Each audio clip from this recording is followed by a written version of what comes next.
먼저 우리 크신 주님의 이름으로 문안합니다. 네. 여러분들께서 사랑으로 기도해 주시고 또 구원해 주셔서 일본 선교 사역에서 작지만 아름다운 열매를 하나님께 돌려드리고 안식년을 맞아서 잠시 들어왔습니다. 이렇게 부족한 사람도 불러서 오늘 이렇게 말씀을 전하게 하시되 특별히 이 귀한 집회에서 말씀을 전하게 하신 것을 하나님께 영광을 돌리고 여러분에게 감사를 합니다. 하나님의 은혜가 아니고 섭리가 아닌 것이 없겠지만 특별히 제가 이 찬양 집회에 설교를 할 수 있게 됐다는 것은 생각해보면 참 묘하다 그런 생각을 합니다. 일찍이 우리나라에 찬양 집회가 부흥의 물결을 타기 시작한 곳은 서울에 있는 온누리 교회라는 교회로부터 시작되었지요. 그 온누리 교회가 찬양 사역을 시작하면서 왜 우리가 이 사역을 해야 되고 찬양이 어떠한 것인가를 사람들이 단순히 찬양으로만 가르치지 아니하고 하나님의 말씀으로 가르치기 위하여 작은 책을 한 권 번역을 했습니다.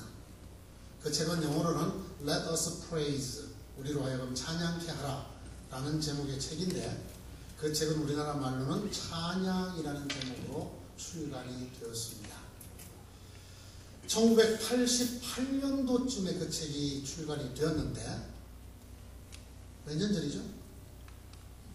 예상해보세요. 몇 년? 20년 전이죠. 그 번역자가 배한숙 전도사라는 사람이었습니다. 20년 뒤에 그 사람은 지금 일본 선교 사역을 하다 잠시 쉬고 들어와서 양정교회에서 수요일날 지금 설교를 하고 있습니다. 특별히 여러분이 찬양 집회를 하고 있을 때 이렇게 말씀을 전하게 되어서 대단히 정말 하나님께 감사를 드리고 여러분에게 좋은 기회를 주셔서 감사의 말씀을 드립니다. 오늘 말씀 의지하고 유다는 젊은 사자로다 이런 제목의 말씀을 전달하려고 합니다.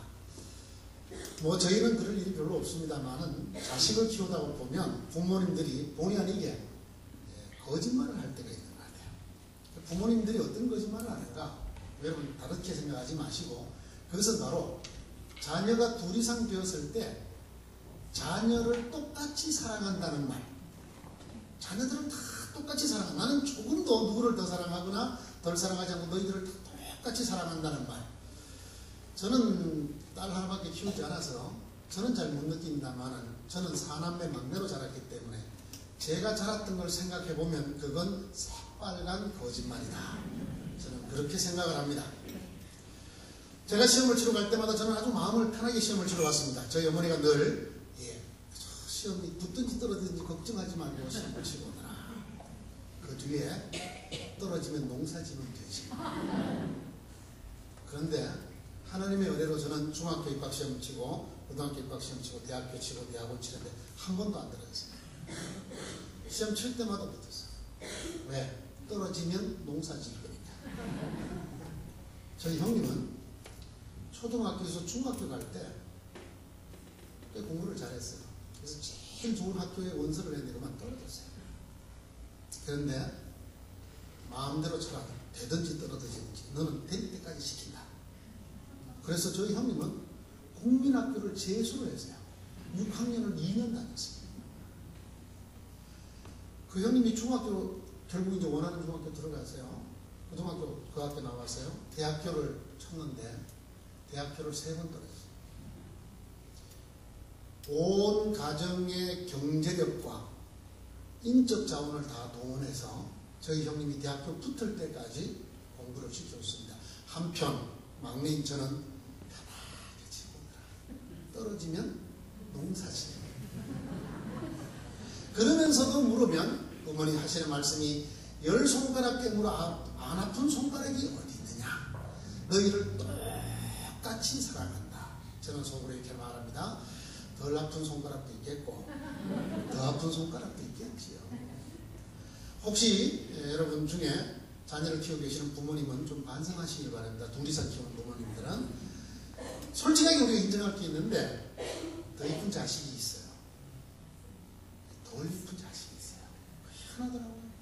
제가 그 후에 제가 이런 여러 가지 이유 때문인지 몰라서 제가 교육 심리학을 전공하게 됐는데 제가 가는 교회마다 얘기합니다. 자식 똑같이 사랑한다고 절대로 거짓말하지 마라. 그 거짓말 때문에 자식이 2번 죽는다.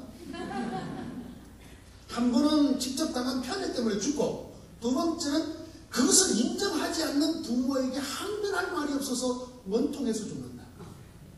실제로 보면 큰아들을 대할 때는 똑같은 잘못을 저질러도 그러면 안 되겠지, 그지? 이렇게 말하던 엄마가 둘째는 너 죽을래?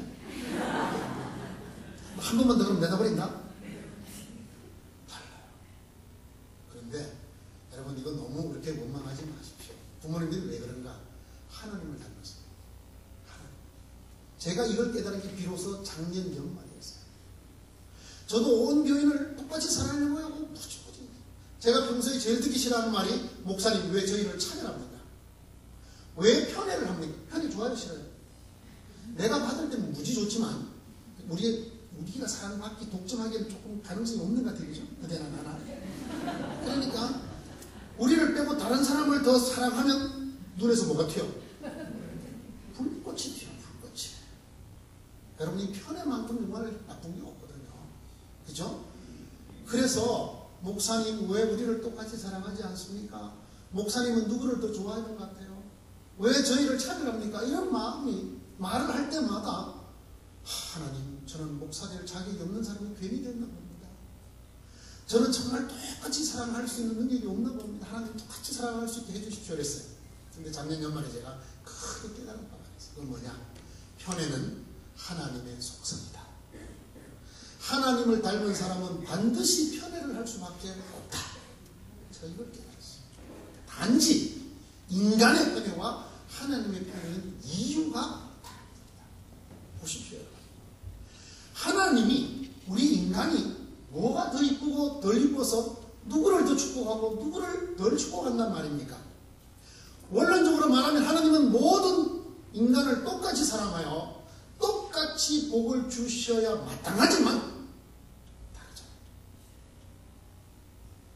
같은 청년부 때, 같은 고등부 때 자리에 앉아 있었던 친구가 똑같은 은혜를 받아서 하나님의 자녀로 사는 것이 아닌 것을 우리 너무나 잘 알고 있지 않습니까? 오늘의 얘기는 바로 그런 이야기입니다. 야곱에게는 부인이 4명, 자녀가 아들만 12명이 있었습니다. 오늘 이 야곱은 하나님께서 그의 수명을 다하여 불러가실 즈음에 하나님이 주신 성령의 힘으로 의하여 자녀들의 미래를 예언하는 한편 축복과 저주를 나누어주고 있습니다.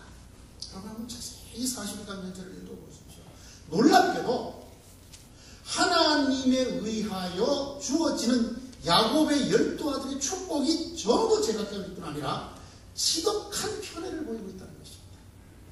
어느 정도 지독하냐? 오늘 이 본문에 나오는 유다. 이 유다에게 인간이면 누구나가 원하는 모든 축복을 다 쏟아부어주고 있는 것을 볼 수 있습니다. 유다야, 너는 네 형제의 찬송이 될지라. 네 손이 네 원수의 목을 잡을 것이요 내 아버지 아들들이 네 앞에 절하리로다. 유다는 사자 새끼로다. 오늘 설교 제목을 사실은 유다는 사자 새끼로다 그랬더니 설교신이 잘못하면 마음 상할지 모르게 여러분이 우리 설교신이 이 새끼 저 새끼야. 그래서 사자 새끼라는 말을 의미대로 번역하면 젊은 사자. 젊은 사자라는 말이에요. 여러분, 동물의 왕국 보셨습니까? 동물의 팔자가 다 틀려요. 그죠? 동물도 팔자가 있는지는 모르지만 운명이 다 틀립니다. 여러분, 서서 자는 동물이 있다는 걸 아십니까? 서서 자는 동물. 여러분, 말이 2다리, 4다리 다 피고 이렇게 자는 말 보셨어요? 기린이 그 큰 목을 뽑아서 서서 잡니다. 그런데 여러분, 먹이를 먹고 난 다음에 사자가 어떻게 잡니까? 그냥 완전히 널 풀어줘서. 왜? 잘 때도 사자를 건드리는 동물은 아무도 없어요. 그러나 말이나 영양이나 기린은 머리를 먹고 깜짝 놀라서 쳐다보고 있죠. 혹시 자기를 잡아먹으러 오는 짐승이 없는가? 평생을 똑같은 동물로 태어나서 자기 배만 부르면 옆에 누가 지나가든 또 누가 무서운 짐승이 옆에 있든 신경 쓰지 않고 자기 편한 대로 살 수 있는 사자가 있는가 하면 일생을 잠조차 서서 아주 토막을 해서 잠을 잔답니다. 그렇게 잠을 자야 되는 짐승들이 있단 말이에요. 근데 오늘 이 유다에게는 12명의 아들 중에 12명의 아들이 받을 수 있는 전체 축복을 더한 것보다도 더 결정적인 그리고 더 집중적인 축복을 주고 있습니다. 유다가 어떤 복을 받았는가 한번 보십시다. 첫째는 네가 왕의 조상이 될 것이다. 그런 축복을 여기 하고 있습니다. 규가 유다를 떠나지 아니하며 10절에 통치자의 지팡이가 그 발사에서 떠나지 아니할 것이다. 여러분, 유다는 말이죠, 야곱의 네 번째 아들입니다. 네 번째 아들. 자기를 처음 아버지로 만들어준 맏아들은 르우벤이라는 아들입니다. 얼마나 좋았으면 봐라 아들이다. 그래서 르우벤입니다. 이름이. 보라 아들이구나. 세상에 첫사랑보다 무서운 것은 없어요. 영원히 대부분의 경우는 첫 번째 아이가 사랑을 거의 다 독차지합니다. 첫째 낳았을 때는 뭐 그냥 오만 난리를 떨면서 키우다가 둘째 오면 시큰둥해져요. 대충 그래도 안 죽니라 내더라. 그렇거든요. 그런데 그렇게 사랑이 가는 게 일반적인데 유다는 네 번째 아들이에요. 유다에게는 아무런 특징이 없습니다. 제가 아까 야곱이 부인이 넷이 있었다 그러죠. 우리가 잘 아는 대로 야곱이 가장 사랑했던 여인, 그래서 결국 그의 아내가 되었던 여인은 라헬이라고 하는 여인입니다. 그런데 이 유다의 어머니는 라헬이 아니라 끼워팔기한, 끼워팔기가 무엇인지 알죠? 끼워팔기한. 라헬에게 마음을 빼앗기고 7년을 봉사하고 결혼식 날이 됐는데 천남 초야에 참 야근 고양이가 밥눈 얻었다고 천하의 야곱이 지 잠자리에 들어온 여자가 누군지도 몰랐어요. 그리고 자고 나서 보니까 라헬이 아니고 눈이 침침하게 생긴 레아가. 성경에 뭐라고 하냐면 레아는 눈이 나빴다. 시력이 좋지 않았다. 그 아버지가 둘째 딸부터, 이쁜 딸부터 먼저 치우려니까, 그러고 나면 진짜 큰 딸을 못 치울 것 같아서 밤에 끼워 팔기를 하거든요. 신랑이 난리를 치니까 신혼의 예를 지키고 나면 내가 둘째 딸도 주겠다. 그래서 부인을 둘을 얻게 되죠. 여러분 한번 생각해 보세요. 여러분이 레아라고 조금만 동정을 갖고 생각해 보십시오. 그 밤중에 아무리 불을 끈 밤중이지만은 살을 맞대고 자는 초야에 너 누구냐? 그러기만 해도 이거 큰일 나는 일이잖아요. 얼마나 그 밤에 마음을 졸였겠어요? 아마 야곱은 편히 자서도 레아는 저는 절대로 눈을 붙이지 못했을 거라고 생각합니다. 이상하다. 라헬이 피부가 왜 이래? 조금 뭐 다른데? 그럴까봐. 아마 잠결에 돌아누는 바싹거림 속에도 레아는 놀랐을 거예요. 그렇게 밤을 꼴딱 새어서야 겨우 시집을 갈 수 있었던 여자. 그렇게 해서 시집을 간 여자가 유다의 어머니 되는 레아입니다. 그렇기 때문에 이 레아는 아들을 셋 놓을 때까지도 신랑이 자기를 쫓아보낼까봐 마음을 놓지 못했어요. 그 이름을 보고 첫째 아들을 놓으니까 너무 기뻐하고, 나를 사랑하지 않았지만 하나님께서 내 태를 열어 아들을 주었도다 해서 봐라 아들이다. 나도 아들 낳았다. 그래서 이름을 르우벤이라고 지었어요. 그러나 아들을 낳았을 뿐이고 신랑의 마음은 계속 라헬에게가 있습니다. 이미 결혼한 부부임에도 불구하고 이 야곱이 끊임없이 라헬을 사랑했어요.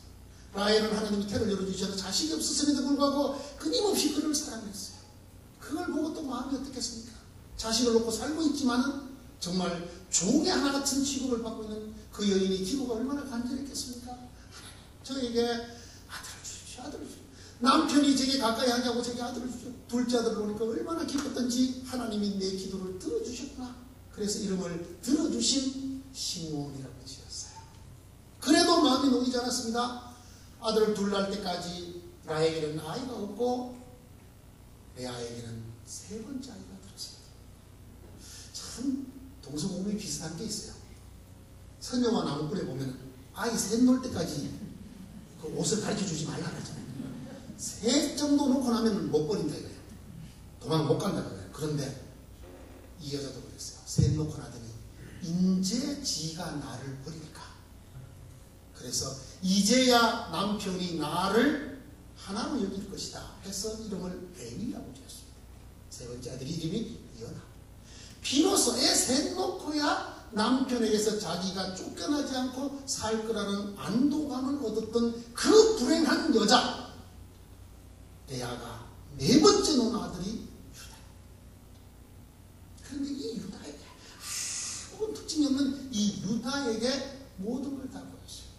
나중에 자기 가정 사랑했던 라헬에게서 아들이 태어나죠. 우리가 잘 아는 대로 태어나서 키울 때부터 색동옷을 입혔던 요셉, 그리고 그에게서 또 낳았던 동생 야곱의 마지막 아들이 되는 베냐민. 라헬에게서 아들이 태어나자마자 엄청난 사랑을 쏟아부었죠. 그 편애가 형제간에 질투로 번지고 결국은 노예로 팔리는 비극으로 이어졌지만 그만큼 드러내놓고 편애를 했던 야곱, 아무 특징이 없는 네 번째 아들에게 왕의 조상이 될 거라고 그랬습니다. 실제로 유다는 다윗 왕의 10대 조상이 됩니다. 다윗 왕이 이스라엘의 영원한 왕위를 가진 다윗 왕이 누구에게서 태어나느냐? 유다에게서 태어납니다. 하나님의 이 축복이 그대로 이루어진 것입니다. 옛날에는 학교에서 장래 희망을 적는 날이 있었어요. 그렇죠? 적어보셨어요? 예. 뭐라고 적으셨어요? 영부인 이렇게 혹시 적지 않으세요? 뭐라고 적었어요? 혹시 기억나십니까? 뒤에 있는 분 긴장 안 하는데 저는 한 사람한테 물어봐요. 네. 기억이 안 납니까? 많이 썼어요. 저도 많이 썼는데 제 마음은 항상 하나였어요, 사실은. 그런데 그거 쓰면 요즘 말로 왕따 될까봐 딴 거 썼는데 정말 제가 쓰고 싶은 거는 왕. 할 수 있으면 왕을 해보고 싶어요, 저는. 정말로. 특별히 대장금을 보면서 왕이 못된 게 너무 한심하더라고요. 저렇게 맛있는 걸 혼자 많이 먹고. 그죠? 왕이 이 세상에 인간이 될 수 있는 최고 아니겠습니까? 그렇죠? 왕이 사이가 좋아서 잘 지내줄 때는 부모, 형제, 부인도 정말 그 왕의 권세를 같이 누리지만, 그러나 왕이 딱 정색을 하면 바로 신하로 올라가는 거잖아요. 그래서 왕에게는 부부싸움이 없습니다. 여러분, 우리나라 조선조 역사에 남편인 왕과 부부싸움 했다가 사약받은 여자가 있죠. 큰일 납니다. 왕하고는 싸움이 안 되는 거예요. 그냥 무엄하도다. 저희 집에는 제가 거꾸로 살아요. 제가 왕을 모시고 살아요. 그러나 저는 소망이 왕이 되고 싶었어요. 왜? 될 수만 있다면, 정말로 될 수만 있다면 이 세상에 여러분 왕보다 더 대단한 인물이 없지 않습니까? 부귀와 명예와 모든 권력이 그에게 집중되는 거 아니겠습니까? 지금 정동영 씨가 돌아와서 또 출마를 한다 만다 저 같으면 쪽팔려서 안 나오겠어요. 대통령 후보까지 나왔던 사람이 아니지. 국회의원 또 해보겠다고. 여러분, 그래도 국회의원이라도 하겠다는 거예요. 왜? 그 국회의원이 얼마나 대단한지 몰라요. 구청장만 돼도 여러분 힘쓰지 않습니까? 그렇죠? 그런데 하물며 왕이라는 이 말할 필요 없어요. 여기 오늘 뭐라고 하냐면은 내 아버지의 아들들이 네 앞에 절하리라. 그렇지 않습니다. 인간이 될 수 있는 최고는 바로 왕입니다. 그런데 이 유다에게 왕의 조상, 이스라엘의 영원한 왕이 다윗의 조상이 될 것을 예언했고 이대로 이루어졌습니다. 두 번째는 말이죠, 엄청난 물질의 축복을 합니다. 여러분 11절을 한번 소리를 내서 한번 읽어봐 주시기 바랍니다. 11절입니다. 시작.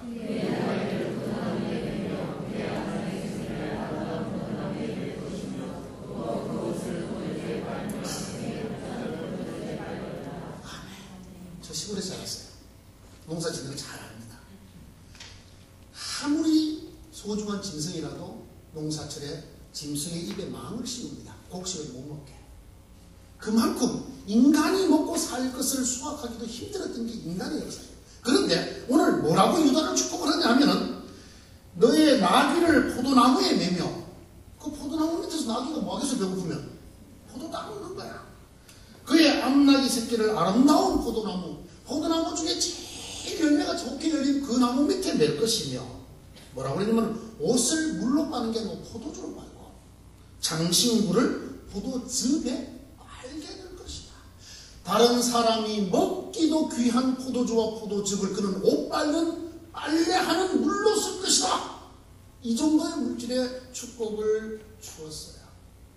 참 사실 말이죠, 이 물질이라는 것 광에서 인심이 나지 않습니까?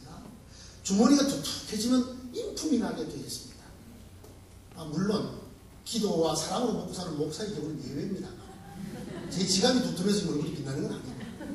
대체적으로는 사업이 잘 되고 경제적으로 넉넉해지면 사람이 여유도 있어지고 됐다 그래 당물아 아이고 더러워 당물아 내가 죽구만 그죠? 누가 그랬다 그러지 않습니까? 벤츠하고 티코가 충돌사고가 났어. 티코 주인이 나와서 이게 어떻게 산책되고 그러니까 문을 싹 열더니 됐다 내가 새가 사줬구만 그랬더니 그 정도 여유가 있으면 됐다 사람이 저절로 여유도 생기고 인품이 생기는 겁니다. 그런데 여러분 얼마나 부자라고 보십시오. 역사상에 우리가 그렇게 되고 싶어하는 부자, 우리의 상상을 초월하는 부자들이 많습니다. 중국 역사상 최고의 부자 10명을 뽑을 때마다 중국 역사 전체를 통틀어서 빠지지 않고 나오는 사람이 있어요. 그건 중국 서진시대 때의 석순이라는 부자입니다. 여러분 당시 서진시대는 촛불 있잖아요. 촛불 한 잔을 만드는데 어마어마한 돈이 들어가던 시절입니다. 초를 만들 수 없던 시대거든요. 그런데 석숭은 밥을 어떻게 먹었냐면 촛불로 불을 켜서 밥을 지어 먹었어요. 그것도 5색의 균형이 맞아야 된다 그래서 5색의 촛불을 켜가지고 거기 밥을 해먹는 거야. 그때 이 사람과 좌우를 겨루던 왕계라는 사람이 있었어요. 이 왕계라는 사람은 서진의 왕의 외삼촌 정도 됐어요. 이 사람이 그 소리를 듣고는 초청했어요. 자기 집에. 초청했는데 그날 나온 요리가 뭐냐면 돼지고기예요. 무슨 돼지고기 요리냐면 돼지를 사람 젖을 짜서 사람 젖을 먹여서 키운 돼지 새끼. 이게 역사상 그 유명한 애저라는 돼지입니다. 그걸 한 마리당 한 점만 먹고는 맛없다 물리라. 그 정도로 불을 누린 게 얼마만큼 누리는 구별이 되는 겁니다. 그렇죠? 그 사람들이 서로 돈 자랑을 하면서 야 오늘은 날씨도 좋으니까 석순이 보도록 꼬다고나게 우리는 오늘 양유회를 한번 하자. 그러면 어떻게 하느냐면 비단으로 25리에 달하도록 포장을 쳐라. 그리고 그 속에서 점심을 먹었다. 그 소리를 들으면 석순은 나는 30리를 치도록 해라. 그랬다. 얼마쯤 부자인지 저는 잘 모릅니다. 이 정도 부자는. 그러나 하워드 휴즈라는 미국의 부자는 여러분 에이베토로 나오는 영화의 주인공이 있죠. 실제 주인공. 이 하워드 휴즈는 대인 공부증이 있었어요. 그래서 언제나 사람들이 자기를 어떻게 하거나 병원에 감염돼 죽을까봐 걱정을 했던 사람이어서 그는 어떻게 했냐면 호텔보다 방수가 더 많은 집을 짓고 저녁이면 그 방에 불을 전부 다 켰어요. 다 켜고 자기가 어느 방에 들어가서 자는지를 모르게 하고 중무기로 무장한 군인들로 자기 방을 지키게 했다고. 여러분 부자들 중에도 이런 엄청난 부자들이 있습니다. 유대인이라는 말은 유다의 후손이라는 말입니다. 이 유다에게 내렸던 이 축복이 어떻게 이루어졌느냐? 지금 유대인은 전 세계 인구의 0.3%밖에 되지 않습니다. 그런데 이 0.3%밖에 되지 않는 유대인들이 사실상 전 세계의 경제를 쥐고 있습니다. 너무 길게 하면 제 기차 시간이 위험하기 때문에 영국이 한때 유대인들에게 화폐 발행권을 넘겨줬어요. 왜냐하면 영국이 프랑스와 전쟁을 하면서 돈을 유대인에게 너무 많이 빌렸었기 때문에 나중에는 한 나라가 돈을 찍어낼 수 있는 화폐 발행권을 유대인들에게 넘겨주었습니다.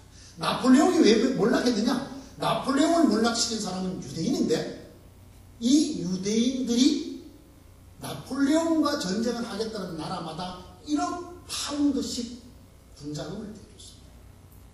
그리고 당시 세계 최강의 군대에 있던 프루시아 군대에게 막대한 후원금을 약속하고 군대에 끌어들여서 결국은 세인트 헬레나 섬을 탈출했던 나폴레옹의 군대를 경멸시키고 나폴레옹을 죽음에 몰아넣었습니다. 그 유대인들이 세운 금융왕조 노스차일드라고 하는 왕조는 지금도 전 세계에서 어마어마한 실력을 행사하고 있습니다. 미국의 세계적인 은행인 JP 모건 뱅크, 체이스 맨하탄 뱅크가 바로 그들의 것입니다. 뿐만 아니고 미국에서 미국 달러, 즉 미국의 화폐 통화량을 조절하는 연방준비제도라는 게 있습니다. 이게 바로 유대인이 만든 것이고 연방준비제도 이사장은 언제나 유대인이 하고 있습니다. 여러분 우리가 잘 알다시피 유대인들은 유대인들은 자기들이 쫓겨난 땅을 다시 사서 그것이 지금 현대 이스라엘을 세웠지 않습니까? 이것이 가능하게 되었던 것은 바로 그 벨푸어 선언이라고 하는 당시 영국의 수상했던 벨푸어의 손에 의해서 만들어진 작품인데, 이 작품을 만드는 것이 바로 유대인이 돈을 들여서 만들어낸 것이지요. 2차 세계대전에 유대인들이 우리는 독일군에게 가장 많이 희생된 것으로 알고 있습니다. 그러나 실제 역사적 진실은 공산주의자들과 집시가 가장 많이 살해를 당했습니다. 그럼에도 불구하고 우리는 2차 세계대전에 독일에 의해서 희생된 자 하면 전부 유대인을 떠올립니다. 이유가 뭐냐면 세계 전체를 쥐고 있는 영화사 8개가 전부 유대인 겁니다. 여러분이 보고 계신 대부분의 영화를 유대인이 만들었다고 생각하시면 맞습니다. 뿐만 아닙니다. 지금 가장 비싼 액체는 석유지요. 전 세계 석유 생산은 아라비아지만 여러분 이스라엘은 석유 한 방울도 안 나요. 그러나 정유회사, 그 원유를 쓸 수 있는 석유로 만들어 파는 회사 세계의 7대 메이저 회사는 전부 유대인 것입니다. 한 개도 예외 없이 여러분 전부 유대인 것이에요. 뿐만 아니고 미국의 3대 텔레비전 NBC, ABC, 그 다음에 CBS가 유대인 것입니다. 미국의 3대 신문 LA 타임즈, 그 다음에 워싱턴 포스트, 뉴욕 타임스까지 유대인 거예요. 전 세계 나라들이 AP, UPI, 로이터 통신에서 제공해주는 뉴스를 갖고 뉴스를 합니다. 여러분 AP, 로이터, UPI가 다 유대인 회사입니다.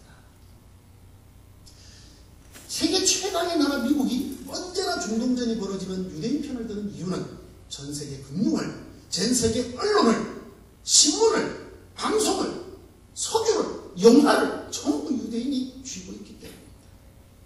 다음 세대에 가장 돈이 될 만한 장사는 바로 생명보험입니다. 황우석 박사 사건 뒤에는 유대인이 있다는 것을 기억하셔야 합니다. 이만큼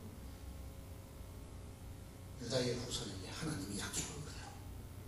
먹을 것도 없는 포도주를 너희는 빨래 빠는 데 쓸 것이다. 정도로 물질을 아낌없이 쏟아부어줬습니다. 이것이 전부가 아닙니다. 세 번째, 너에게서 구세주가 나리라. 그렇게 말했습니다. 구세주가 네게서 나리라. 규가 유다를 떠나지 않으며 통치자 이 지팡이가 그 발상에서 떠나지 아니하기를 실로가 오시기까지 이르리니, 실로가 오시기까지. 실로는 오실 메시아 구세주를 말하는 것입니다. 여러분 이스라엘은 종교국가입니다. 그렇죠? 그렇기 때문에 이스라엘은 누가 뭐라고 해도 대제사장 가문이 가장 좋은 가문입니다. 여러분 대제사장 가문이 누구 가문입니까? 유다의 바로 위의 형인 레위 가족입니다. 레위의 후손들이에요. 그런데 놀랍게도 영원한 제사장이신 예수 그리스도는 레위의 후손으로 오는 게 아니라 얼토당토 않게 유다의 후손으로 태어나셨어요. 예수님은 유다의 37대 손입니다. 마태복음 펴서 읽어보십시오. 어떻게 예수님이 유다의 후손으로 태어났는가를 신약 성경 첫 머리 첫 장부터 그것부터 밝히고 있습니다. 오늘의 이 축복이 어떻게 이루어지고 있는가를 보여주는 것이죠. 사실 물질의 축복 중요합니다.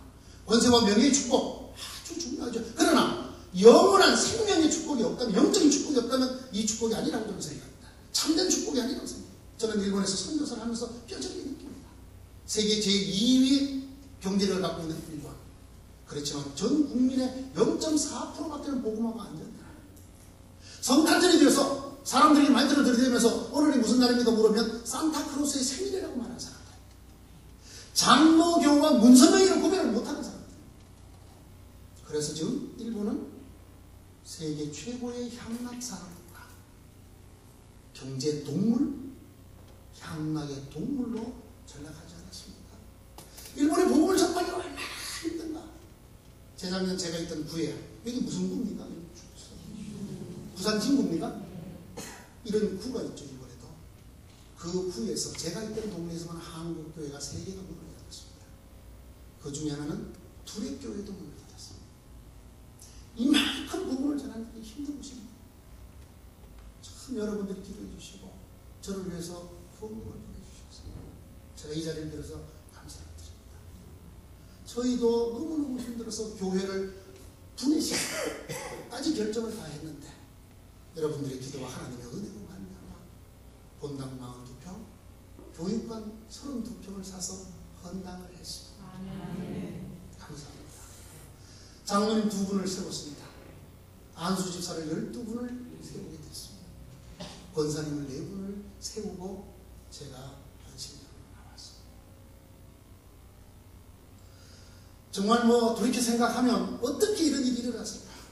제가 이제 잘 압니다. 여러분들이 언제나 기도해 주셨고 후원해 주셔서 이런 일이 일어나게 됩니다. 그것을 하나님께서 들어서 주셨다. 여러분, 우리가 아무리 물질적으로 풍성한 축복을 받더라도 영적으로 제대로 축복을 받지 못하면 그건 축복을 받았다고 할 수가 없습니다. 보십시오. 복권에 당첨된 사람들이 전부 그 결말이 비참하게 끝났다는 거. 사실 복권에 당첨될 확률이 어느 정도인지 아십니까? 벼락을 연거푸 2번 맞은 확률이랍니다. 여러분 중에 혹시 벼락 맞아본 분 계십니까? 안 맞는 게 좋습니다. 웬만하면 연속으로 2번은 절대로 안 맞는 게 좋습니다. 그런데도 복권을 사죠. 여러분, 복권에 당첨되려면 벼락을 2번 연속으로 맞는 만큼 어렵답니다. 그렇게 정말로 희귀한 확률에 의해서 당첨이 된 그 사람들이 다 불행하게 끝나요. 왜 그렇습니까? 영적인 축복이 없기 때문입니다. 일본에 선박처럼 돌았던 미국의 클라크라는 교수가 있었는데 그분은 교수면서 선교사였습니다. 홋카이도 대학에서 9개월밖에 가르치지 않았지만 아직도 일본인들의 가슴 속에는 이 클라크 박사가 살아있습니다. 클라크 박사를 기려서 2군데나 동상을 세웠는데 우리가 너무나 잘 아는 유명한 말을 하고 일본을 떠난 사람입니다. Boys, be ambitious in Christ. 젊은이들이여 그리스도 안에서 야망을 가져라. 그 말을 듣고 그때 그에게 배웠던 젊은이들이 일본의 지도자가 되었어요. 그런데 이들은 안타깝게도 그때 2 단어를 없앴습니다. Boys, be ambitious in Christ를 지워버렸어요. 그리스도 안에서 없앴습니다. 그 결과 야망을 가지고 그 야망이 이루어졌지만 그리스도가 없는 경제 동물로 전락하게 되고 말았다는 사실입니다. 여러분, 유다에게는 권세와 명예와 그리고 물질의 축복뿐만 아니라 실로가 네게서 나리라. 너에게서 예수 그리스도 구세주가 나리라. 그로부터 37대 손 만에 이 구세주가 유다의 후손에게서 났습니다. 도대체 하나님이 어떻게 이렇게 영과 육의 축복 전부를 물질과 명예와 권세와 그리고 영원한 영적인 축복까지를 주셨을까요? 그 비밀이 첫 줄에 있습니다. 8장 8절 첫 줄에 한번 읽어보겠습니다. 시작. 아멘. 유다야, 너는 내 형제의 찬송이로다. 사랑받지 못한 여인 레아가 아들 셋을 놓고 이제서야 내가 쫓겨나지 않겠구나 안심을 해서 하나님이 태를 열어 오나스를 하나 더 주셨습니다. 그 아들이 4번째 아들이 유다였는데 이 네 번째 아들을 놓고 나니까 이제까지 웃음이 나오지 않던 레아의 얼굴에 웃음이 피면서 이제야 나를 사랑하시는 하나님을 찬양하겠습니다 하고 그 아들 이름을 찬양이라고 지었습니다. 유다라는 말은 찬양이라는 거죠. 하나님은 편애하십니다. 하나님은 모든 성도를 똑같이 사랑하는 분이 아니십니다. 12명이 다 야곱의 아들입니다. 12명이 전부 이스라엘의 12족장들입니다. 그러나 하나님은 유다에게만 유독 이 모든 걸 쏟아부었어요. 여러분, 우리는 모두 하나님의 자녀입니다. 그러나 하나님은 우리에게 모두 똑같은 복을 절대로 주시지 않습니다. 어떤 사람에게 주느냐? 기억하십시오. 네 형제의 찬송이 될지라. 하나님은 찬송하는 성도 유다에게 이 모든 축복을 부어주신다. 이유가 있습니다. 하나님 이사야 43장 21절에서 이렇게 말했습니다. 이 백성은 이스라엘 백성입니다. 내가 나를 위하여 지었나니 나의 찬송을 부르게 하려 함이로다. 하나님 우리를 만드시는데 이유가 있어요. 하나님 우리를 젊어서부터 그리스도 예수 안에 계시는데 이유가 있단 말입니다. 그것은 하나님의 찬송을 부르게 하려고 우리를 만드셨다고 말입니다. 이 백성은 내가 나를 위하여 지었나니 나의 찬송을 부르게 하려 합니다. 학생 때는 공부를 잘하는 사람이 참 이쁘죠? 그렇죠? 학생이 공부는 하나님이 어떤 자들을 가장 사랑하였습니까? 그 창조의 목적을 따라 사는 사람. 하나님 우리를 왜 만드셨는가를 따라 사는 사람. 이 백성은 내가 나를 위해 지었나니 나의 찬송을 부르게 하려.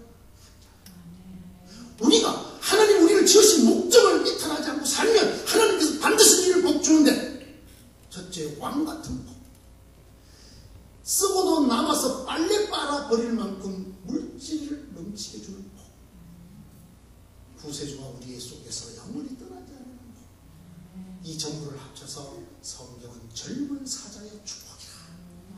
짐승과 비교하자면 어떤 짐승과도 비교가 되지 않는 젊은 사자와 같은 축복을 누구에게 주느냐? 하나님이 원래 그 창조의 목적에 두고 계신 나의 찬송을 부르는 자에게 주시는 것을 믿으시기 바랍니다. 오늘 바로 이 말씀입니다. 여러분, 이것만이 아닙니다. 시편 22편 3편을 읽으면 하나님은 공간에 거하시는 분이 아니라 상태에 거하시는 분이라는 것을 알 수가 있습니다. 이렇게 말했습니다. 이스라엘의 찬송 중에 거하시는 주여, 주는 거룩합니다. 하나님은 저 하늘에 하늘에도 계실 수 없습니다. 왜냐하면 하나님은 이 모든 걸 지은 창조시기 때문에, 이 우주 전부보다 크신 분이 하나님이시기 때문에 하나님은 어떤 공간에도 계실 수가 없습니다. 단 한 가지, 하나님의 이름을 부르고 하나님을 찬양하는 이스라엘, 즉 하나님의 백성의, 하나님의 자녀의 찬송 속에 거하십니다. 할렐루야. 분명히 우리에게 말씀하고 계십니다. 이것이 영적 비밀입니다. 이스라엘의 찬송 속에 거하시는 하나님, 만약에 이 예배당에 하나님 계시길 원하면, 여러분의 가정에 하나님 계시길 원하면, 여러분의 삶 속에 하나님 계시길 원하면 찬송하십시오. 하나님이 그것입니다. 여러분, 하나님 우리와 함께 거하신다는 게 무슨 말인지 아십니까? 우리를 누군가가, 악한 영이 쓰러뜨리게 되면 우리와 함께 계시는 하나님을 무찌르지 않고 우리를 건드릴 수가 없습니다. 내가 우리 딸이 옆에서 우리 딸이 다른 사람한테 당하는 걸 보고, 야, 좀 싸워봐라 너, 그러겠습니까? 누구야 당신? 뭐 하는 사람이야? 제가 오늘도 그 얘기했는데요. 옛날에 남의 자식하고 자기 자식하고 참 차이가 나더라고요. 신 목사님 아들하고 저희 딸하고 같이 바닷가에서 빠졌어요 한번. 자기 아들만 붙들고 있더라고요. 그래서 나도 제가 그렇게 빨리 달릴 수 있는 줄 몰랐어요. 바로 뛰어들어가서 제 딸을 저도 끌어안았죠. 왜? 제 딸입니다. 이스라엘의 찬송 속에 하나님 거하신단 말이 무슨 말인지 아십니까? 찬송하는 자를 쓰러뜨리고자 하는 자는 하나님을 쓰러뜨려야 합니다. 아멘. 아멘. 아멘. 여러분이 찬송하는 자가 되면 아무도 여러분을 못 건드립니다. 하나님이 계시기 때문에 여러분을 못 건드리는 것입니다. 여러분이 하나님을 찬송하면 여러분은 바로 문종이가 되는 것입니다. 하나님이라는 발 위에 딱 달라붙어버리는 문종. 여러분을 찢고자 하는 자는 그 발을 깨야 합니다. 이것이 바로 이스라엘의 찬송 속에 거하시는 하나님이라는 표현 속에 들어있는 영적 비밀인 것입니다. 그렇기 때문에 유다에게 하나님이 이 모든 복을 다 쏟아부어 주시는 것입니다. 세 번째, 시편 100편이 뭐라고 말했습니까? 감사함으로 그 문에 들어가고 찬송함으로 그 궁정에 들어간다 그랬어요. 모든 백성이 다 왕과 같이 사는 게 아닙니다. 모든 사람이 다 청와대에 사는 게 아니에요. 정말 핵심의 핵심, 측근의 측근만 그곳에 사는 거예요. 우리가 모두 하나님의 자녀입니다. 그러나 여러분들은 하나님의 자녀로서 저 변방에 살 수도 있고 하나님의 궁정에 살 수도 있습니다. 선택은 여러분에게 달렸는데 그 비결은, 그 열쇠는 여러분이 찬양할 때만 열립니다. 찬양함으로 그 궁정에 들어간다. 하나님의 궁정에는 온갖 신비한 것, 온갖 좋은 것들이 차 있습니다. 성경은 이게 분명히 말합니다. 감사함으로 그 문에 들어가고 찬송함으로 그 궁정에 들어간다. 여러분 모두 하나님의 궁정에 들어가시기를 축원합니다. 저는 요즘 들어 저희 어머니를 매우 사랑하게 되고 감사하게 됐어요. 저를 편애해 주십니다. 그 덕분에 제가 편애하시는 하나님을 깨닫게 되었습니다. 여러분, 왜 우리가 동일한 하나님의 자녀로 하나님의 똑같은 사랑을 받지 못하는가? 정말 영적으로 깨어난 여러분 되시기 바랍니다. 여러분 같은 성도들 중에서도 여러분이 우뚝한 찬양자가 되십시오. 유다야, 너는 내 형제의 찬송이 될지라. 그리하면 너는 젊은 사자가 될 것이다. 네 원수를 네 앞에 무릎 꿇을 것이고 네 형제와 부모들이 네게 무릎을 꿇을 것이고 너에게서 지도자의 지팡이가 영원히 떠나지 않을 것이며 네게서 메시아가 날 것이며 사람들이 먹고 마실 것이 없을 때도 너는 그것으로 옷을 빨 만큼 부귀와 명예와 권력과 마지막 사실은 끝에 하나 더 있어요. 그의 눈은 포도주를 붓게고 그의 이는 우유로 말미암은 희이라 건강이 좋은 거죠. 하나님은 지금도 여러분을 부르고 계십니다. 너는 내가 나를 위하여 지었나니 나의 찬송을 부르게 하려 함이라. 누가 유다가 될 것입니까? 그에게 오늘 이 모든 축복이 임하였다는 것을 성경은 우리에게 증언하고 있습니다. 사랑하는 양정교 교인 여러분, 저를 그렇게 사랑해 주시고 보내주신 여러분, 제가 여러분에게 드릴 수 있는 하나님의 은혜는 이것입니다. 여러분이 부산에 있는 교회 중에 형제의 찬송이 되기를 축원합니다. 젊은이들이요, 그대들이 다른 그리스도인들 가운데 주를 더 찬양하는 유다가 되기를 축원합니다. 그리한즉 여러분이 하나님의 궁정에 사실 것이요, 하나님이 영원히 여러분과 함께 계실 것이요, 하나님이 여러분에게 여러분이 감당할 수 있는 복으로 채워주실 것을 믿습니다. 기도합시다. 하나님, 흙으로 만든 저희 입술에 찬송을 주심을 감사합니다. 죄 많은 저희 입술에 찬송을 주심을 감사합니다. 우리로 하여금 하나님을 찬양케 하심으로 하나님을 높일 뿐 아니라 하나님이 준비해놓은 모든 것을 받아 누리게 하심을 감사합니다. 하나님, 오늘 우리를 특별히 사랑하심을 감사합니다. 이 비밀을 깨우쳐 주시니 감사합니다. 우리 입술을 열어주셔서 주께서 우리를 만드신 그 목적대로 주를 찬양하여 주의 궁정이 되는 우리가 되게 하시고 주가 영원히 우리와 함께 하시는 역사가 일어나게 하여 주시옵소서. 젊은 사자와 같은 찬송의 전환이 되게 하시고 찬송의 양정교회가 되게 하여 주시옵소서. 예수님 이름으로 기도드리옵나이다. 아멘.